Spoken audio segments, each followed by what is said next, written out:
bisa menggunakan kekayaan itu untuk besar-besar kemampuan kita. Itu kalau dibahasakan dalam bahasa anggaran, kita harus mencari cara bagaimana agar pertambangan yang kita sebut kaya itu bisa memberi kontribusi ke APBN sebesar-besarnya.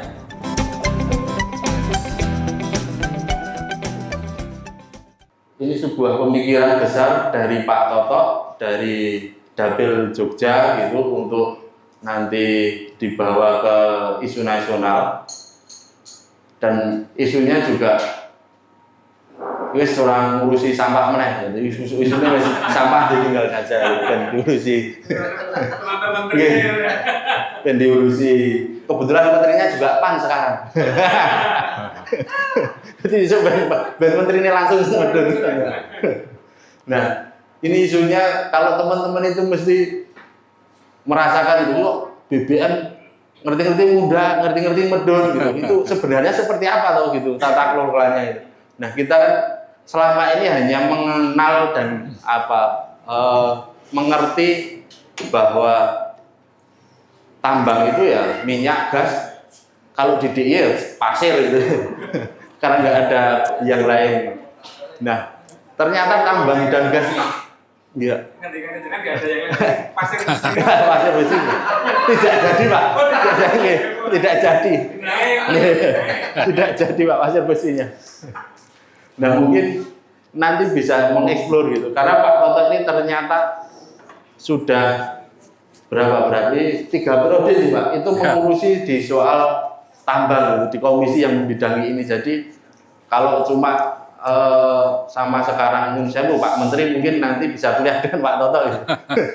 Karena pengetahuannya soal tata kelola yang berubah-berubah itu yang akhirnya Pak Toto punya pemikiran besar bahwa eksplorasi ini harus dikelola secara terpusat dengan sebuah lembaga. Nah, monggo nanti bisa disampaikan Pak Toto pemikiran mereka, kemudian nanti bisa dilanjutkan dengan tanya jawab dengan teman-teman media. Waktu dan tempat kami persilakan, Pak. Jadi ini memang sebetulnya perenungan saya, Mas. Di saya itu selalu ingin memaknai apa yang saya lakukan sebagai seorang anggota DPR di Komisi 7 dulu, sekarang Komisi 12. Saya selalu mencoba untuk ikut memikirkan di bidang saya yang kaitannya dengan sumber daya alam. Ya. Kita ini sudah sejak lahir, ya, sepertinya sejak kita sekolah itu sudah selalu dicekoi oleh sebuah pandangan bahwa kita ini hidup di sebuah negara kaya. Betul apa enggak? Kan kalau di pelajaran kita mesti mengatakan, dan para pemimpin kita selalu membesarkan hati kita, kita ini hidup di negara kaya, namanya negara Indonesia. Ya, nanti saya ceritakan di presentasi saya itu. Tapi ini saya tak ngomong latar belakangnya dulu. Tapi kalau ditanyakan, bener nggak kita itu negara kaya itu? Nah, kita anak wong sugih itu bener apa ora toh? Kalau kita sudah terlahir menjadi orang kaya, ini bener apa tidak? Itu yang saya pertanyakan. Saya tentu bangga sebagai warga negara Indonesia yang kebetulan membidangi Komisi Sumber Daya Alam. Dan Indonesia disebut kaya itu karena sumber daya alamnya, bukan karena yang lain-lain.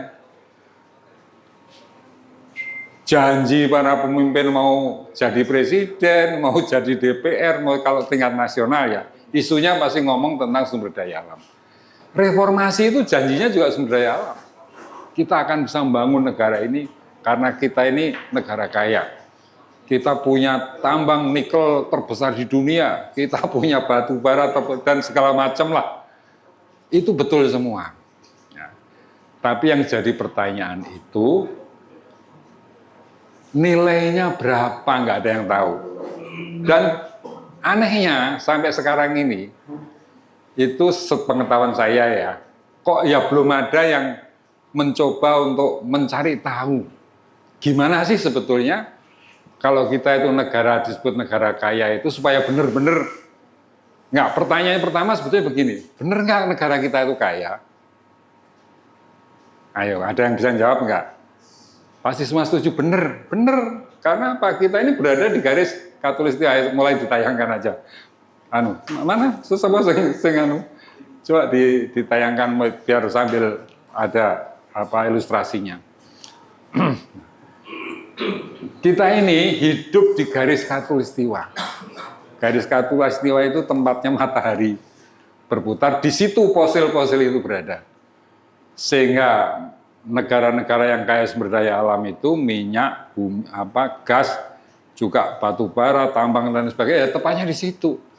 Jadi sebetulnya ini bukan kok mitos, kita memang betul berada di negara kaya karena kita berada di negara yang berada di garis khatulistiwa. Nah, kemudian menyadari tentang kedudukan itu, para pendiri bangsa dulu itu menyusun konstitusi Undang-Undang Dasar 1945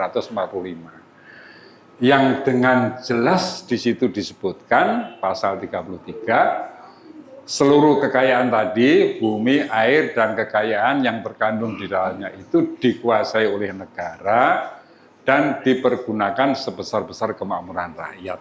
Jadi semua tambang itu milik negara. Nah, itu perenungannya seperti itu. Maka langsung aja ya, biar agak cepat aja. Nah, ini pernah nggak dengar isu ini? Ya, ini dulu pernah ada isu namanya kutukan sumber daya alam. Ya kebetulan itu. Jadi para ilmuwan, ya, para ilmuwan itu meneliti.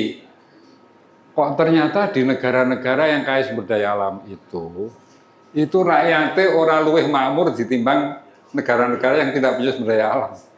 Maka muncullah istilah kutukan sumber daya alam. Nah, apakah Indonesia termasuk di dalamnya? Pertanyaannya, menurut saya kelihatannya kok iya. Bandingkan Singapura, itu punya apa sih? Kok lebih maju? Jepang lebih maju ya.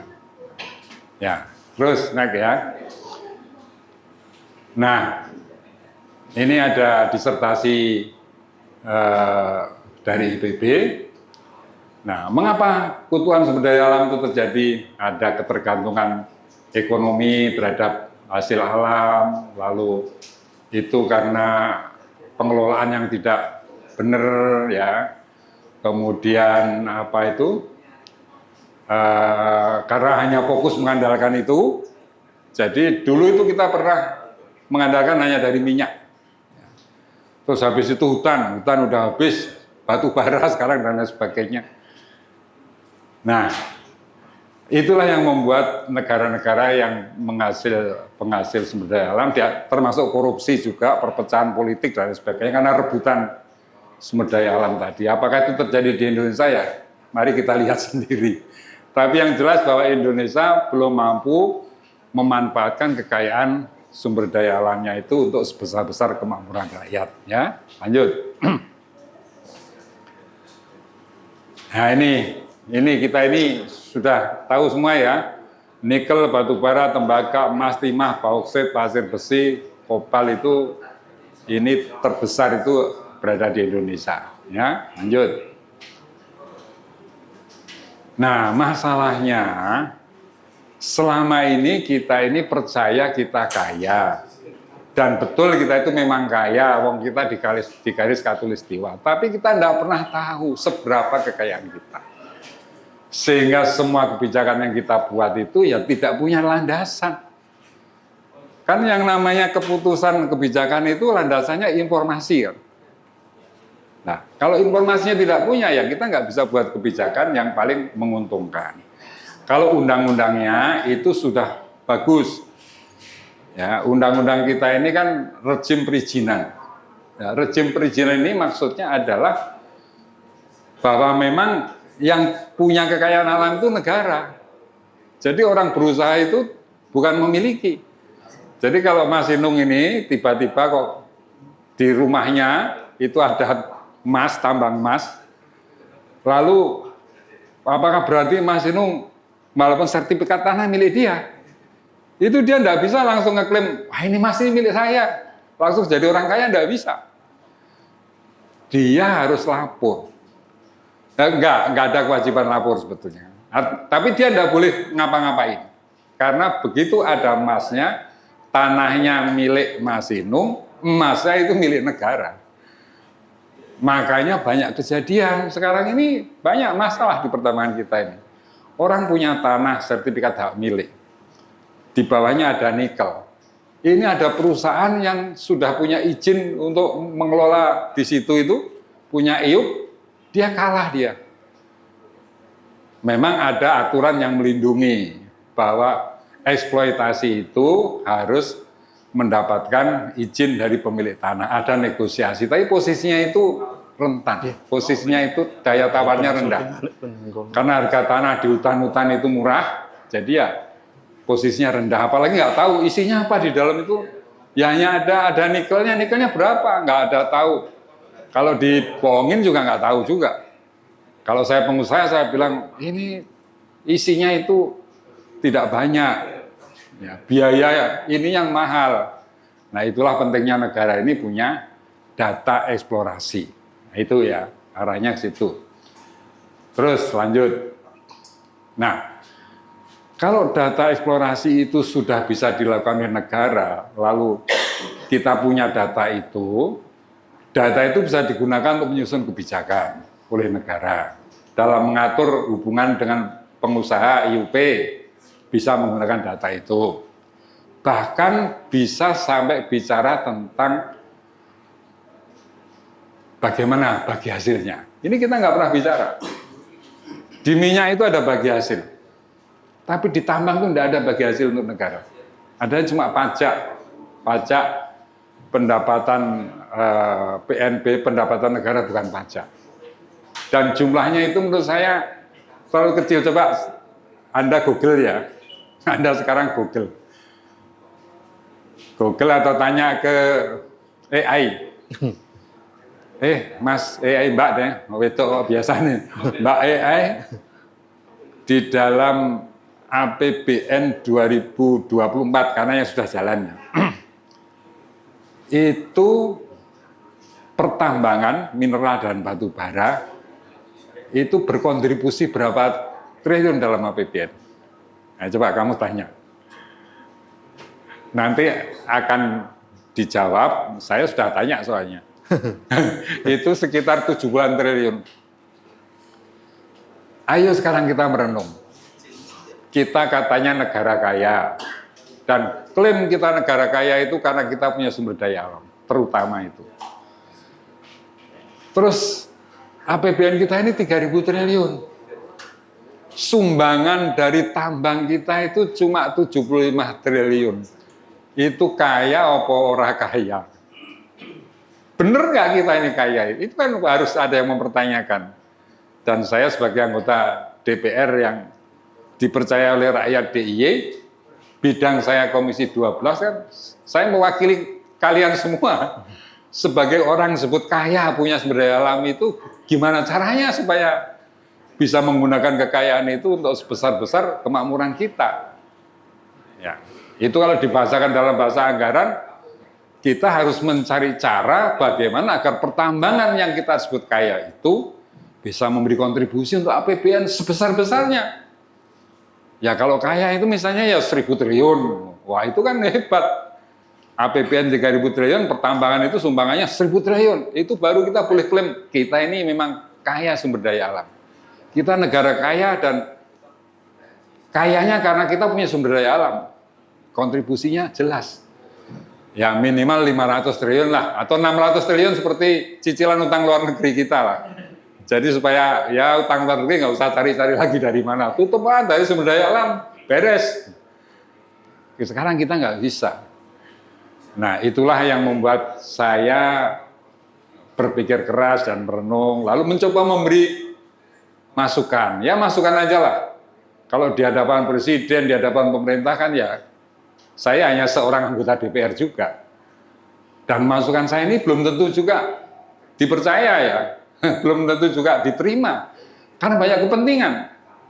Saya ini jelek-jelek, saya juga pelaku usaha pertambangan, kecil-kecilan. Saya tahu hitungannya tambang itu. Saudara tak ceritani ya, sebuah tambang yang luasnya cuma 113 hektar. Ya, rata-rata IUP itu 6.000-an hektar ya. Ini IUP kecil. IUP kecil yang luasnya 113 hektar. Itu ada yang, ini eksplorasinya sudah lengkap. Sudah dibuat eksplorasinya, kandungannya itu 15 juta metrik ton. Ya. 15 juta metrik ton. Itu pemilik IUP kalau dapat royalti $8 saja. Kamu kalikan sendiri. $8 kali 15 juta. Berapa duitnya itu? Ayo coba, mulai wartawan biasanya rupiah-rupiahan, sekarang mulai angka-angka dolar gitu. Itu bunyinya sudah triliun pokoknya. Ya. Jadi kalau $8 kali 15, 8 kali 15 itu 100 sekian kali 16 itu kira-kira 2 triliun lebih. Pemilik IUP itu ketika nanti diusahakan, ditambang, dijual ke smelter, minimal dari royalti itu dia akan dapat sekitar 2 triliun lebih.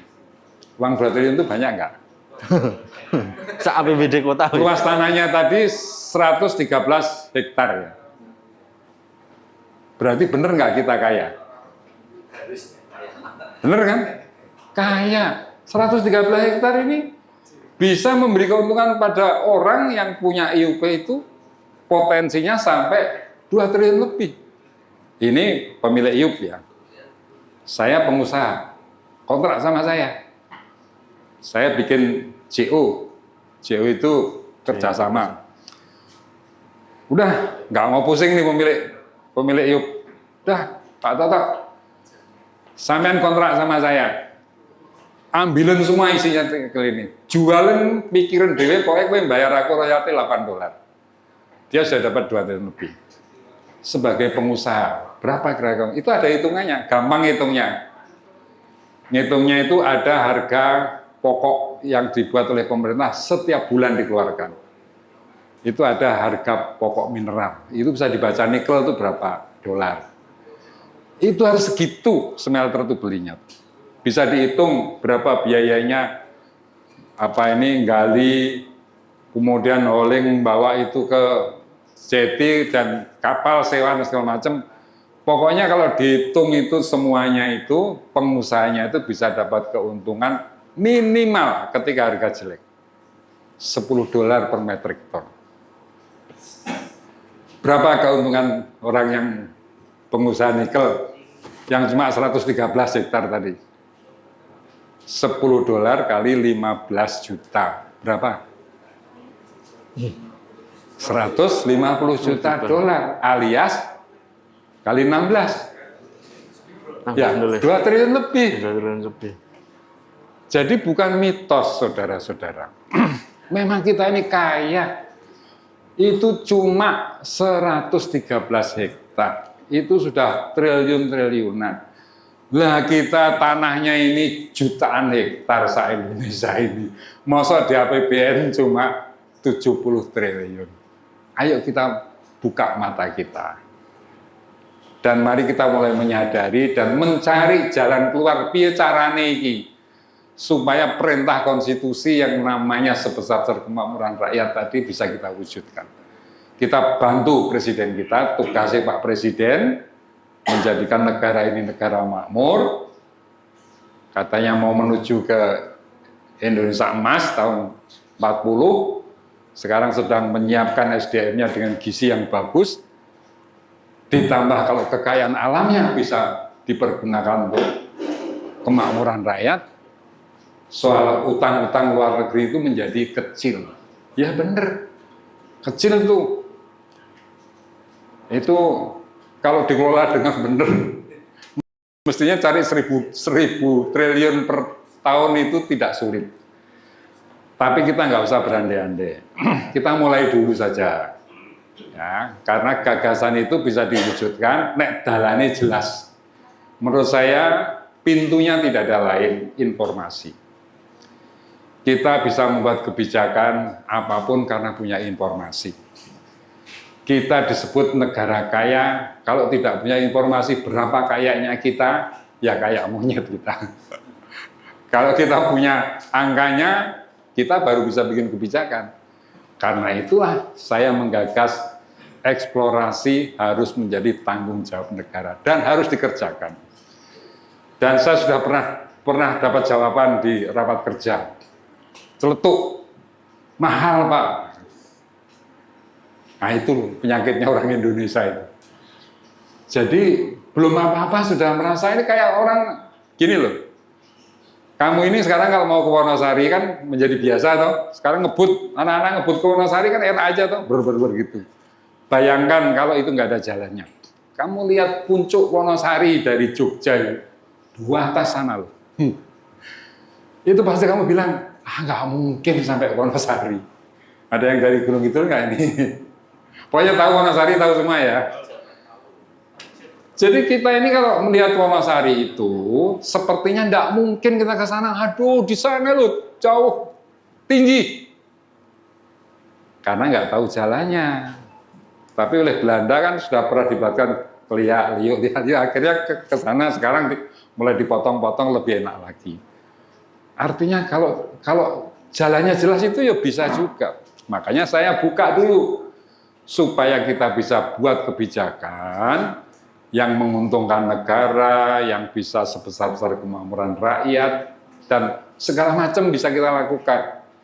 Termasuk membangun demokrasi ekonomi, mengurangi kesenjangan ekonomi, jangan yang kaya beraca gelintir orang saja, biar banyak orang ini juga tambah kaya, kelas menengahnya meningkat. Itu melalui kebijakan yang seperti itu. Sekarang ini ada kebijakan bagi-bagi yuk kepada ormas-ormas. Ya toh? Saya setuju, walaupun saya di Muhammadiyah sendiri juga ada yang katakan nggak setuju. Saya setuju dengan catatan, Muhammadiyah itu nanti dalam mengelola, ikuti cara-cara pengelolaan yang bertanggung jawab. Artinya mengikuti kaidah-kaidah pertambangan. Ya itu sudah diajarkan sekolah pertambangan kan belajar itu. Cara nambang yang benar gimana? Ikuti itu. Cara nambang yang benar itu, tanah itu sebelum dikeduk, mau diambil nikelnya itu, mau diambil batu bara, itu harus diboring, itu namanya eksplorasi. Dilihat kadarnya, di mana tempatnya kandungan itu ada datanya. Itulah eksplorasi. Nah, setelah tahu datanya akan ketahuan. Ini 1 meter pertama ada isinya. 2 meter kemudian, ini nggak ada isinya. Ini ada isinya, sampai berapa meter kedalaman? Ada yang 30 meter, ada yang 20 meter. Itulah eksplorasi. Jadi orang bekerja, kalau punya data itu enak. Kalau tidak, kamu bayangkan. Ini tambang, tanah ya. Di atas ini 1 meter ini ada isinya. Jadi ketika orang ngeduk itu, waduh, emas atau apalah. Merasa, waduh bagus. Masuk lagi, ketemu batu dan nggak ada apa-apanya. Kecenderungannya apa? Ditinggal. Dan yang lebih jahat lagi begini, 5 meter dibuka, brok, nggak ada apa-apanya, ditinggal lagi. Padahal di dalamnya itu 5 meter di bawahnya itu ada tambangnya, karena tidak punya data eksplorasi. Nah makanya orang itu kalau nambang, istilahnya eksploitasi atau memproduksi tambang itu, pertama-tama langkahnya harus eksplorasi dulu. Jangan melakukan eksploitasi sebelum eksplorasi. Setelah punya datanya baru dilakukan. Nah, kerjanya orang-orang di sekolah pertambangan itu mendesain gimana supaya ini pekerjaan bisa efisien, dimulai dari mana. Itu melihat data ini tadi. Nah, selama ini data ini menjadi tidak jelas. Tidak ada yang betul-betul mempersiapkan, kecuali di beberapa perusahaan, terutama malah ya perusahaan-perusahaan yang profesional menyiapkan. termasuk seperti Vale, ya Vale itu dulu Info ya. Nah, jadi kembali ke situ tadi, maka bagaimana memanfaatkan sumber daya alam untuk kemakmuran rakyat itu bisa dilakukan kalau data eksplorasi itu tersedia dengan baik. Lingkungan bisa tidak rusak kalau data eksplorasi itu juga tersedia dengan baik. Kita bisa bicara tentang bisnisnya seperti apa kalau data eksplorasi itu juga tersedia. Yang punya ini semua negara. Jadi negara ini bisa saja membuat aturan semau boleh. Kalau DPR sama pemerintah bikin perubahan undang-undang bisa. Diubah lagi aturan ikuti itu supaya menguntungkan untuk negara bisa. Ya, memang isu ini sebetulnya isu sensitif. Apa yang saya omongkan ini belum tentu disenangi oleh pelaku-pelaku usaha yang sudah terbiasa diuntungkan. Ya. Tapi kalau pelaku usaha yang merah putih, saya yakin mereka senang dengan ini. Karena apa? Sebetulnya kalau orang usaha itu kan pasti untung toh. Kalau kita punya data yang eksplorasi yang baik, orang mau pinjam di bank aja ya gampang. Sekarang ini orang punya IUP itu nggak bisa ke bank. Saya punya IUP 6.000 hektar, datang ke bank, bang aku butuh duit untuk eksplorasi dan lain-lain. Tidak bisa. Karena apa? Itu resiko tinggi. Ya kalau nanti ada isinya, kalau enggak, gimana mengembalikan uang? Nah, kalau itu dilakukan negara, jadi negara ketika melepas kepada pengusaha itu, pengusaha sudah punya hitungan. Oh, kalau aku berkontrak ini, aku dapat keuntungan sekian. Kalau aku pinjam bank, bisa kembali dalam sekian tahun. Dan negara wajar juga. Wong dia yang eksplorasi kok. Dia dapat keuntungan mungkin lebih besar. Kalau minyak itu lebih besar negara. Dulu minyak itu ada yang 15% pengusaha, 85% pemerintah.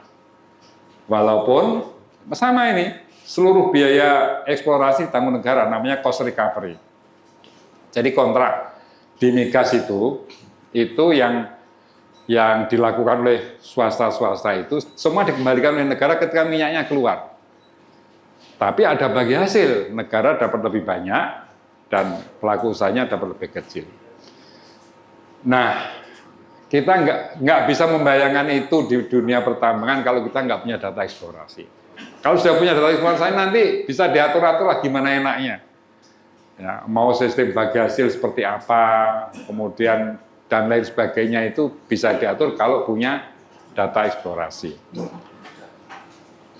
Nah, jadi sebenarnya gagasan pokok utama saya itu di situ. Saya mencoba membukakan jalan supaya negara kita tidak terkena kutukan sumber daya alam. Ya.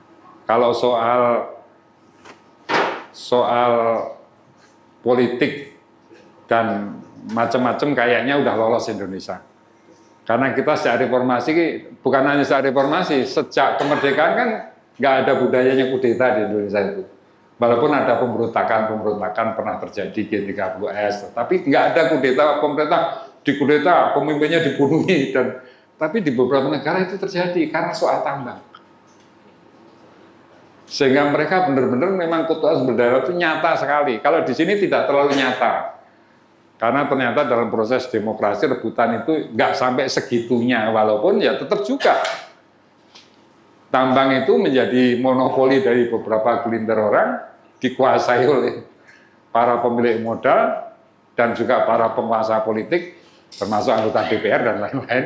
Ya, itu kenyataannya seperti itu, tapi tidak se-ekstrim seperti negara-negara yang terkena kutukan sumber daya alam. Tapi nampaknya negara kita ini juga tidak luput dari kutukan sumber daya alam. Karena apa? Kaya neng orang ngerti isinya berapa dan tidak pernah melakukan sampai sekarang. Makanya pertemuan siang hari ini kelihatannya sederhana ini, santai-santai, tapi ini punya makna yang tinggi, ya. Dan saya akan mencoba menawarkan gagasan ini anunya ini, proklamasinya di sini, ini pernyataannya di sini. Tapi setelah ini saya akan menawarkan gagasan ini ke mana-mana, mungkin ke kampus, ya. Di komisi saya sudah pernah menyampaikan, tapi tidak serinci ini, saya belum menulis, ini sudah mulai saya tulis. Nanti akan dilengkapi, diperkaya dan lain sebagainya, syukur bisa masuk di Kompas, di mana-mana, sehingga betul-betul membuka pikiran, oh ini penting kita lakukan, karena kalau tidak ini susah. Orang selalu bicara eksplorasi itu mahal, memang betul mahal. Tapi mahal itu pun sebetulnya bisa dihitung. Kalau mahalnya itu habisnya 200 triliun, tapi negara dapat 1000 triliun, mau nggak? Misalnya ya, ini misal loh, ini belum sama-sama belum punya angka ini. Padahal saya itu sebagai orang desa, orang Jogja itu, saya mikirnya sederhana. Ini tidak mahal kok. Kita bisa mengambil keuntungan dari depan ini. Coba bayangkan, makanya saya punya usulan. Bentuk Badan Eksplorasi Nasional. Itu sebetulnya tindak lanjut. Salah satu aja itu tidak harus seperti itu. Bisa juga Badan Geologi sekarang sudah ada, itu diubah bisa, atau kementerian kita yang ada itu diubah, ada Dirjen Eksplorasi yang tugasnya mengerjakan eksplorasi secara nasional, bisa. Ya, saya hanya menggagas mungkin ada badan yang ngurusi itu sendiri, dan badan itu merekrut pegawai baru. Apa mau di PNS kan, apa mau P3K, besar-besaran mungkin berapa ratus ribu orang. Ya nggak apa-apa toh, kan pengangguran juga banyak. Jadi dari pembentukan badan itu akan menimbulkan lapangan kerja. Akan melakukan eksplorasi besar-besaran di negara ini. Lalu kalau eksplorasi bisa dilakukan, apa keuntungannya? Keuntungannya lain. Ini mesinnya sederhana. Kubota aja bisa bikin. Bengkel-bengkel di Jogja ini bisa bikin. Jadi kita bisa mendirikan industri bikin mesin bor dan alat-alat lainnya di Indonesia yang terbesar di dunia, karena tambangnya yang terbesar di Indonesia. Muter di sini juga duitnya kan. Jadi kalau mahal itu ya sudah ada yang bisa dipetik. Ngurangi pengangguran, bikin industri besar ngalahkan Cina. Karena kebutuhannya di sini tinggi, kita bisa bikin sendiri. Lalu wah, nggak mudah cari tenaga kerja. Yang ngomong siapa? Wah, itu kayak orang jalankan mobil semua ini nggak usah sekolah, bisa jalankan mobil tuh. Alat boleh kayak traktor itu loh. Jalankan traktor itu, tani itu nggak usah sekolah. Dari lembu, pasang traktor, pancal, jalan dia. Orang Indonesia itu hebat, jangan salah. Lulusan kita SMA itu tambah kursus 3 bulan, sudah bisa ngebor di mana-mana. Dan kendel-kendel, nggak takut genderuwo soalnya. Bawa ke hutan-hutan tuh mau mereka, yang penting dapat kerja. Pulang tuh gagah, bilang, wah saya bekerja, apalagi PNS eksplorasi, P3K, pegawai negara, pegawai pemerintah. Seneng mereka. Apalagi kalau dibangkitkan, ini semangat kayak bela negara, wah itu misalnya semacam itu. Wah itu juga malah orang bangga, wah kita sedang mengubah negara, berjuang di hutan-hutan masuk ini. Itu romantismenya yang nanti lah. Tapi yang penting ide ini sebetulnya perlu dikaji, perlu didalami. Karena orang hanya bicara mahal, karena memang mahal, ya saudara. Jadi eksplorasi itu kalau dikerjakan oleh swasta, itu misalnya mau ngerjakan 10 hektar aja, itu butuh biaya eksplorasi itu minimal 1,5 miliar sampai 2 miliar. Karena dikerjakan oleh perusahaan-perusahaan eksplorasi, kontrak, perusahaan boring, jasa boring, dan padahal kalau dikerjakan sendiri itu menjadi murah. Ya kayak orang jajan di restoran itu loh, kalau makannya pesen ya mahal, pesen soto mahal, tapi kalau bikin sendiri murah, 5.000 sudah jadi, kalau makan 50.000. Nah, eksplorasi itu murah kalau dikelola sendiri dan menimbulkan keuntungan tenaga kerja, industri, dan lain sebagainya itu. Nah, jadi intinya sebetulnya ini jangan serta-merta orang yang katakan mahal. Padahal nggak ada yang mau ngitung mahalnya berapa. Terus kalau punya data itu keuntungannya apa? Nah, ini yang coba saya tawarkan ya. Tentu ini nanti mudah-mudahan nanti presiden kita itu setelah mengkaji berbagai sumber lain, kemudian merasa ini layak, ya itu alhamdulillah. Minimal sekarang ada pemikiran bahwa perintah konstitusi untuk menggunakan kekayaan alam yang menjadi milik negara tadi sebesar-besar kemampuan rakyat itu perlu ditindaklanjuti dengan apa? Nah, salah satunya usulan saya eksplorasi lakukan besar-besaran dan itu menjadi milik negara dan kalau itu bagusnya transparan, rakyat pun ikut tahu. Orang sejak lahir sudah tahu nikel kita berapa, di mana tempatnya. Nah, apa maksudnya? Supaya kebijakan negara, kebijakan politik, karena rakyat itu kan wakil rakyat dipilih rakyat. Pemerintah presiden dipilih rakyat. Rakyat itu harusnya ikut serta mengawasi. Bisa mengawasi kalau punya informasi. Kalau informasinya terbuka, akan ketahuan kalau ada kebijakan yang kelihatan tidak adil. Misalnya hanya memberi keuntungan kepada siapa akan ketahuan. Karena transparan, karena transparansi.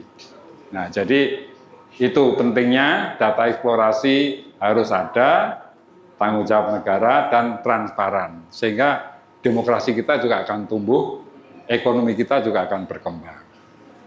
Nah, jadi tawaran Badan Eksplorasi Nasional itu sekedar perlu disebut namanya, tapi tidak harus itu. Yang penting ada yang mengerjakan. Itu. Nah, kira-kira itu garis besarnya. Dan udah selesai ya. Kalau masih ada terus, nah ini ada pesan presiden, apa ada pesannya ini? Wah, ini mesti yang bikin laude ini, perintah Bapak Presiden Prabowo. Adalah bagaimana mengelola sumber daya alam yang terkait dengan rakyat. Dengan cara harus mementingkan kepentingan rakyat, nasionalisme NKRI, pengelolaan perizinan harus baik, transparan, mudah, inklusif dan melibatkan daerah. Tapi belum ada eksplorasi harus ditahukan oleh negara. Ya, alhamdulillah. Ya, ini diskusi kita untuk sementara. Saya kira ini mudah-mudahan teman-teman wartawan sudah bisa menangkap apa sih dibalik dari pemikiran eksplorasi tadi. Jadi ya garis besarnya tadi itu, saya dengan merenungkan ini mencoba mencari, memberi sumbangsih pemikiran. Kalau diterima, ya. Tapi ini akan kita perjuangkan terus, kita diskusikan terus-menerus. Saya juga ingin mendapat masukan dari kalangan akademisi misalnya. Karena saya dalam lingkungan terbatas, teman-teman saya sudah pernah ngomong nih dengan orang-orang UPN. Pak, naik ini piye? Wah, hebat itu Pak Toto, bagus itu. Itu kalau bisa dijalankan luar biasa. Belum pernah ada yang mikir seperti ini, mosok Pak aku. Nah, yang belum pernah ada menurutku ya enggak. Cuman mungkin belum pernah menyampaikan saja. Karena saya lihat ini kelemahan kita ini kok di sini ya, karena nggak ada data ini loh membuat kita nggak bisa membuat kebijakan yang baik, yang menguntungkan. Ya mudah-mudahan kalau hasil pertemuan ini lalu nanti tersebar di media, lalu menjadi perhatian, lalu kita mencoba untuk menyempurnakan gagasan-gagasan ini, sehingga akhirnya benar-benar negara kita terbebas dari kutukan sumber daya alam, negara kita bisa melaksanakan konstitusi dengan sebaik-baiknya, dan rakyat kita bisa menjadi makmur karena kita punya sumber daya alam untuk kepentingan mereka. Ya saya kira itu akan menjadi pahala bagi saudara-saudara yang nulis berita tadi. Dan tak tunggaken yang akhirat mlebu swarga kabeh. Baik, tepuk tangan untuk kita semuanya.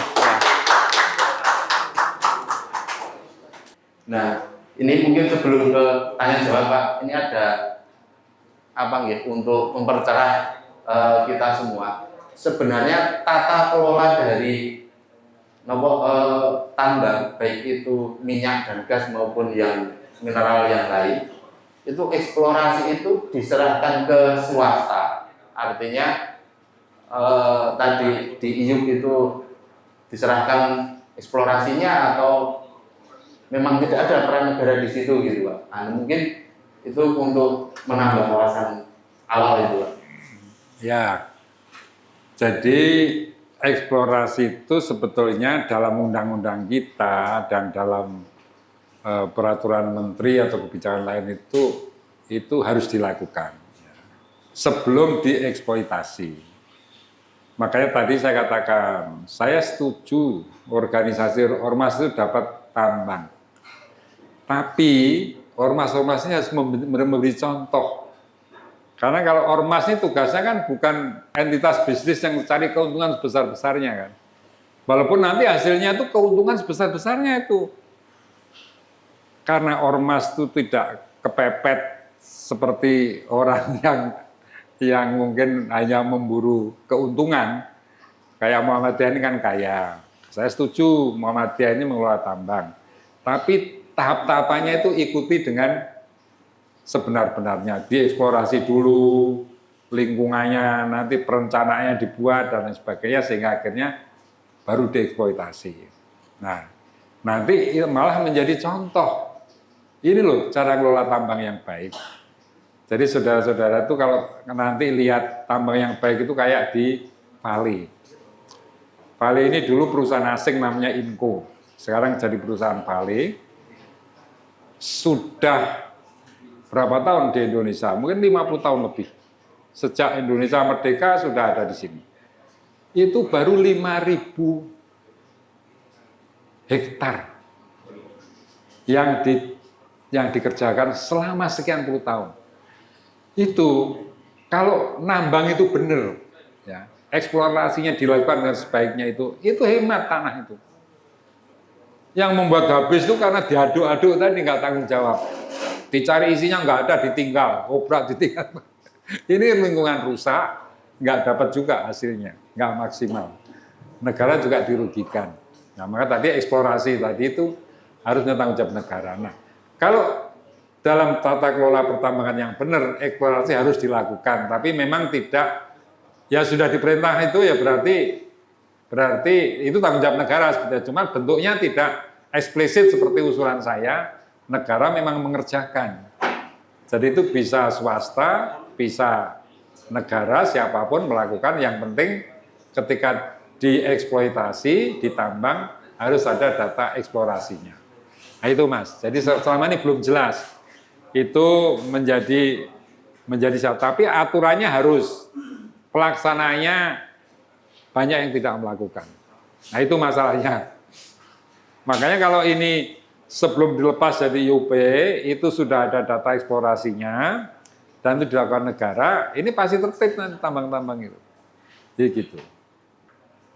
Enggak, untuk apa ya, diterapkan selain di minyak dan gas itu, bagi hasil di tambang yang lain. Kalau mungkin bisa, sekarang itu yang diterapkan kok sampai itu saya tadi ditimah sampai merugikan negara 300 triliun itu. Berarti kan negara itu dapat apa itu dari situ?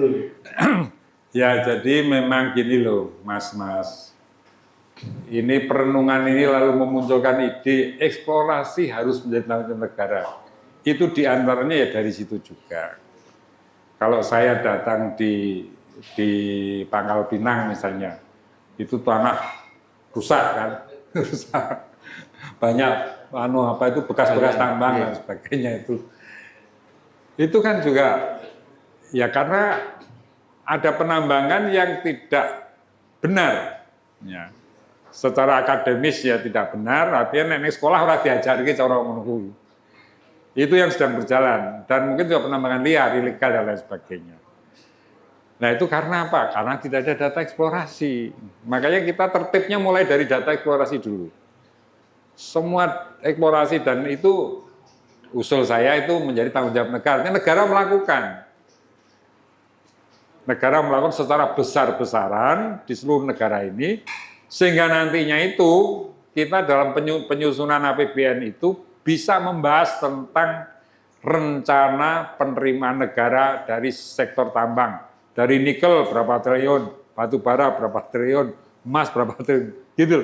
Kira-kira seperti minyak. Minyak itu kan hanya satu komoditas saja dari kekayaan alam. Minyak dan gas itu. Tambang ini kan banyak macamnya. Nah, sekarang kita nggak bisa melakukan itu. Karena tata kelolanya tidak ke situ arahnya. Nah, kalau data eksplorasi itu milik negara dan orang mau kerja pun itu enak. Wah, ini sudah jelas sekian. Tadi sudah saya gambarkan kan. Kalau tambang itu ada isinya, itu untungnya sudah pasti. Yang punya IUP ya pasti untung karena dapat royalti. Tinggal kali volumenya aja berapa. Yang bisnis pengusahanya jadi kontraktornya itu juga pasti untung karena jualnya berapa sudah kelihatan angkanya. Yang menjadi tidak untung itu kalau barangnya nggak ada. Lah barang nggak ada itu karena apa? Karena nggak ada data, nggak ada informasi. Sehingga mencari tanah itu, tanah yang nggak tahu isinya apa itu, udah cari tambangnya, itu rusak itu. Itu yang membuat kerusakan. Makanya data eksplorasi memang persoalannya tadi diantaranya mahal. Ya saya tidak menampik itu ya, karena memang mahal. Apalagi kalau ngitungnya itu seperti ndandake di perusahaan-perusahaan profesional, itu mahal. Tapi yang saya bayangkan kalau itu dilaksanakan oleh pegawai pemerintah, apalagi gajinya cuma gaji PNS 5 juta per bulan misalnya, atau 4 juta per bulan. Kemudian kita bikin laboratorium banyak-banyaknya. Ya. Kita lab-lab untuk ngetes itu kerjasama dengan kampus. Kan orang kampus juga dapat kerjaan tambahan juga. Nah, sehingga tenaga ahli yang dibutuhkan cuma di lab-lab tadi. Sehingga nanti muncullah data eksplorasi tadi yang akurat, bisa digunakan untuk bekerja, untuk berkontrak, dan lain sebagainya. Nah itu tujuannya, gagasan ini sebetulnya tujuannya ke situ, memang harus disempurnakan, dan ada yang hitung, saya sudah mulai nyoba ini, staf saya di DPR, di tenaga badan, jadi DPR itu punya badan namanya Badan Keahlian, itu isinya dokter-dokter banyak, nggak kalah dengan orang-orang kampus, perpustakaannya juga lengkap, tapi jarang anggota dewan yang memanfaatkan. Kalau pimpinan biasanya memanfaatkan itu. Saya bukan pimpinan, tapi saya punya hubungan baik. Saya bisa, dan mereka kan sadar ini penting. Jadi saya sudah minta mereka supaya coba saya bikinkan hitung-hitungan. Kalau diadakan rekrutmen besar-besaran, atau begini, hipotesa awal aja, estimasi awal, berapa kebutuhan kalau kita ingin mengeksplorasi seluruh tambang kita yang potensial, ya yang tadi yang mempengaruhi dunia, nikel, batu bara, beberapa tadi, ya itu kalau mau dieksplorasi seluruhnya, itu butuh tenaga kerja berapa? Terus peralatannya yang diperlukan itu berapa? Investasinya berapa? Kalau itu bisa dihitung akan muncul angka nanti, wah, angkanya sekian triliun. Ya, itu bisa dianggarkan dalam APBN berapa tahun. Kan ini ada yang mikir IKN, ada yang mikir ini juga kan nggak apa-apa misalnya gitu. Nah, terus nanti kan ini bisa diprediksi hitungan tuh. Jadi kalau nikel itu bisa menghasilkan keuntungan sekian triliun, kemudian ada bagi hasil negara yang sudah menyiapkan data eksplorasi tadi, dapat bagian katakanlah 50% apa 60%, kan ada angkanya. Nah itu sedang disusun. Ya mudah-mudahan nanti saya bisa segera mempublikasikan dengan lebih bertanggung jawab, sehingga ini bisa menjadi wacana diskusi yang betul-betul konstruktif ya, untuk memberi kontribusi terutama kepada pemerintah yang kita dukung, Pak Presiden Prabowo kita ini, ya, kita menyampaikan ini bukan untuk mengkritisi, tapi untuk memberi kontribusi supaya pemerintahan sekarang ini berhasil, supaya sukses. Karena kemakmuran rakyat itu menjadi tanggung jawab kita bersama, siapapun pemerintahnya. Pemerintah boleh berganti, rakyatnya ora iso diganti. Itu yang kita harus berdedikasi untuk memakmurkan mereka. Nah, saya bentuk pertanggungjawaban saya sebagai wakil rakyat dari DIY, inilah salah satu yang mau saya perjuangkan di tingkat nasional. Tingkat lokalnya apa Pak Toto? Banyak. Saya juga ikut memikirkan sampah itu gimana. Nah, nanti harapan saya, para anggota Dewan, terutama dari PAN ini mereka semua dengan saya melakukan ini, mudah-mudahan terinspirasi, memotivasi. Mereka mulai memikirkan aspek-aspek apa yang bisa diperjuangkan dalam lingkup ketugasannya di tingkat masing-masing. Misalnya nanti DPRD Gunung Kidul mulai mikirkan, sekarang ada booming wisata di sana. Berarti banyak orang masuk ke Gunung Kidul, banyak uang beredar di Gunung Kidul kan. Nah, anggota Dewan dari Gunung Kidul, dari PAN harus berpikir keras ya, untuk mengeluarkan konsep-konsep bagaimana caranya rakyat Gunung Kidul itu bisa ikut menikmati ramenya orang datang dan duit yang datang di Gunung Kidul. Sehingga nanti ke depan itu ini tidak menimbulkan masalah baru, kesenjangan dan lain sebagainya. Nah, itu tugas para anggota DPR. Lalu misalnya ini teman-teman di kota ini ada apa? Ada Mas Daru. Di kota itu saya tadi pagi lewat itu ada tumpukan sampah di sana itu. Dekat balai kota malah. Yang jalan dari tempatnya Mas Ardi ke sana itu jalan apa? Tumpukan tinggi gitu. Sampah. Kayaknya ada orang buang setelah subuh gitu. Nah, jadi kan persoalan sampah ini jadi masalah.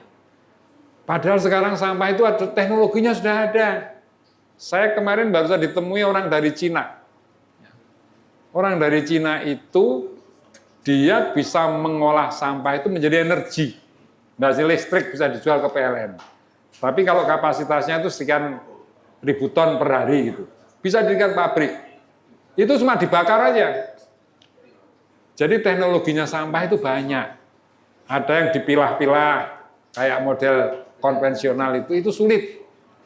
Saya nggak membayangkan tuh keluarganya Mas Inung, itu istrinya PNS, suruh milah-milah, kon mikir sampah, malah nesu nanti di rumah itu. Iki opo tuh aku malah kudu iki kelompoknya sama opo, iki sama obat sama apa. Itu bayangkan tuh. Apa yang tidak terdidik juga susah diajak itu, yang terdidik pun juga belum tentu mau melakukan, apalagi orang yang punya duit. Opo kuwi tegawean anyar iki wis ra entuk duit malah kon misah-misah ngelompokkan kan. Nah, pilihan-pilihan teknologinya banyak. Jadi ada yang model dipilah, itu juga bisa. Ada yang pokoknya opo wae diobong dan aman, mesinnya itu aman, tidak menimbulkan polusi, lalu panasnya itu menghasilkan listrik. Ini teknologi Cina. Ya, itu di Google juga ada. Artinya apa? Sekarang itu banyak tersedia teknologi untuk kepentingan itu. Nah, tugas anggota Dewan di kota terutama itu adalah mengajak pemerintah untuk bicara itu dan mencari solusinya. Ya, salah satunya yang saya sarankan itu segera lakukan perubahan APBD. Jadi APBD itu harus dibahas ulang. Sampah menjadi prioritas. Butuh duit berapa sampah itu untuk kepentingan itu. Lalu nanti berapa tahun diselesaikan. Nah, contohnya seperti itu. Jadi di tingkat nasional saya mikirkan bagaimana sumber daya alam itu untuk sebesar kemampuan rakyat. Di tingkat lokal sebetulnya para anggota dewan bisa melakukan hal yang mirip seperti itu menurut skupnya masing-masing. Yang Kulon Progo, yang Bantul, yang Sleman dan lain sebagainya bisa melakukan serupa itu. Gitu Mas. Matur nuwun Pak Toto. Nah, setelah saya coba untuk bantu teman gitu kan menguruskan IUP ke ISDN, itu repotnya luar biasa dan biayanya lah mahal sekali. Akhirnya yang terjadi adalah ya ilegal itu. Tapi ini berjalan sampai sekarang ya Pak. Nah, artinya begini, apakah rakyat yang memang tidak boleh mengurus sampai punya IUP. Kalaupun mereka katakanlah membuat suatu asosiasi untuk mengurus IUP tambang pribadinya masing-masing, how to?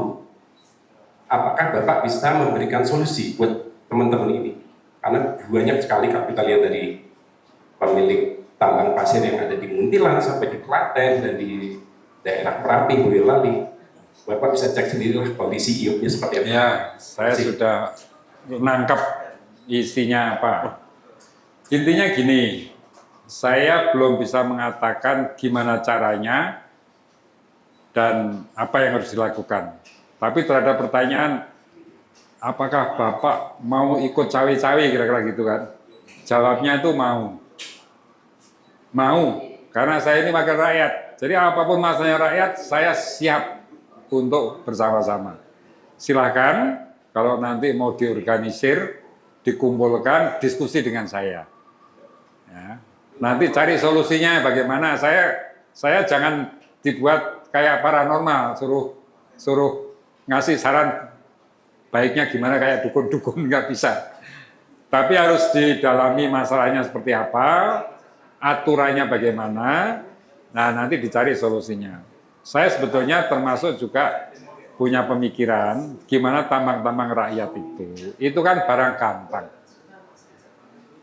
Kalau pemerintah itu mau mengentaskan kemiskinan, kasih aja orang-orang desa itu. Nek wong desa ora iso nyambut gawe diajari.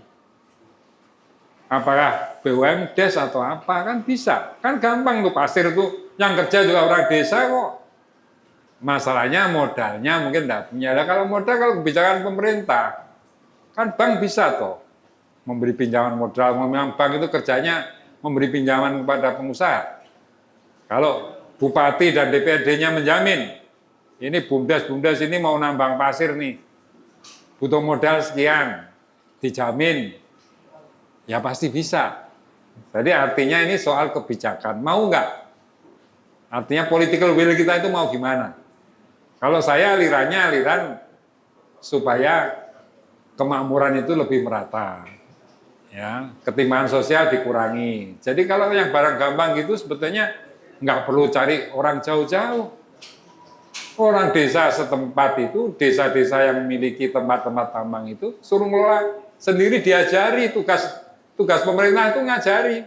Dinas-dinas pertamina harusnya ngajari rakyatnya, desa itu supaya bisa ngelola. Dengan cara yang benar gimana menurut aturan yang benar dan cara-cara penambangan yang bertanggung jawab. Nah dengan begitu kan lebih sejahtera rakyatnya. Ya itu kira-kira pemikirannya gitu. Tapi intinya siap, ya kalau nanti dilibatkan dalam diskusi atau perjuangan itu, saya bersedia sebagai wakil rakyat. Tuh. Pertanyaan lagi, monggo. Mbak.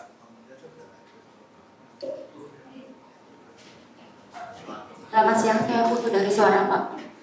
Satu aja bertanya, komentar Bapak terkait kebijakan pajak 12% yang mulai diterapkan 2025 mendatang. Bagaimana? Pajak 12% kan belum pasti tuh kelihatannya dan kelihatannya juga akan selektif, jadi tidak semua barang dikenakan dan pemerintah juga sedang mempertimbangkan ya apakah kebijakan itu tepat atau tidak. Tapi kalau bicara dari urusan komisi ya itu di luar komisi 12. Bukan komisi saya, tapi anggota DPR kan nggak boleh ngomong gitu. Makanya ya saya katakan aja ya dengan seluruh masukan yang ada ini mudah-mudahan kebijakan tentang kenaikan pajak 12% itu benar-benar tepat sasaran, ya, baik. Ya. Atau bisa jadi mudah-mudahan tidak dilanjutkan, kira-kira gitu. Supaya tidak menjadi beban baru bagi masyarakat. Karena khawatirnya itu kan nggak akan menjadi beban baru bagi masyarakat. Tapi kalau pilihan itu bisa tepat sasaran, artinya tidak seluruhnya dinaikkan dan dampaknya bisa diperhitungkan, ya mungkin itu juga baik sebagai alat untuk menambah penerimaan negara. Tapi nanti kerugiannya seberapa? Karena ini perdebatannya menurut saya belum selesai. Di satu pihak ini akan nambah sekian keuangan negara, tapi ada perhitungan juga akan terjadi pelemahan ekonomi yang akibatnya merugikan. Nah, kalau hitung untung ruginya ini tidak klop, ya menurut saya tidak perlu dilaksanakan. Artinya hitung betul sesuai dengan seberapa kenaikannya dan seberapa kerugian yang muncul di masyarakat. Gitu kira-kira.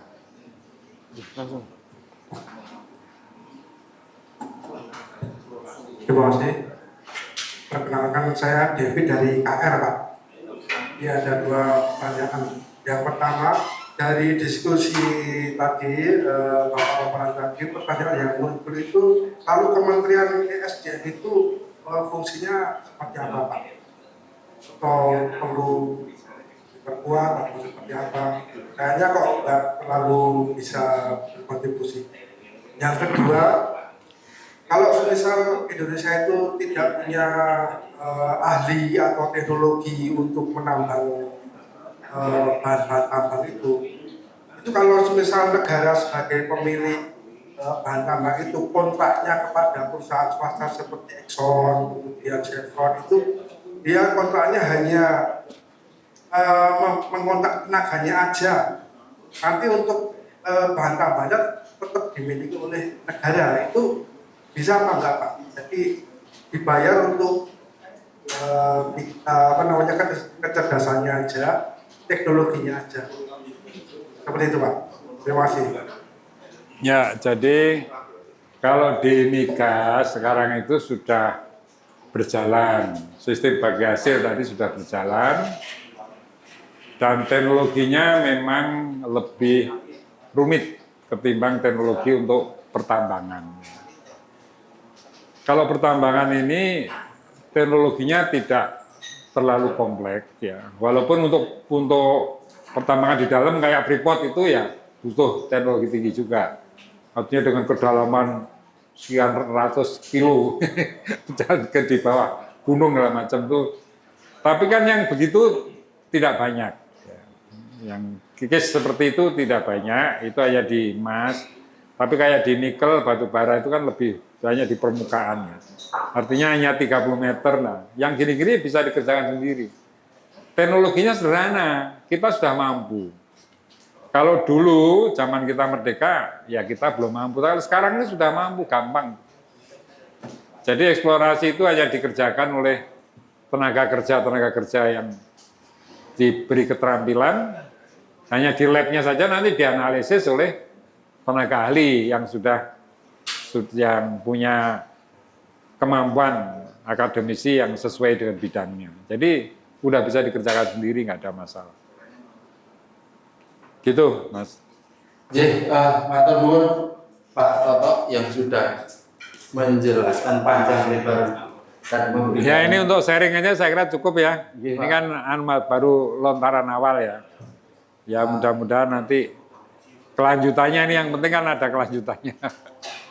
Baik, makasih Mas. Jadi ini lebih memberikan wawasan kepada kita semua dan nanti bisa dikembangkan di bahan tulisan dari teman-teman. Kemudian mungkin perlu nanti lebih teknis langkahnya seperti apa, mungkin bisa diskusi selanjutnya.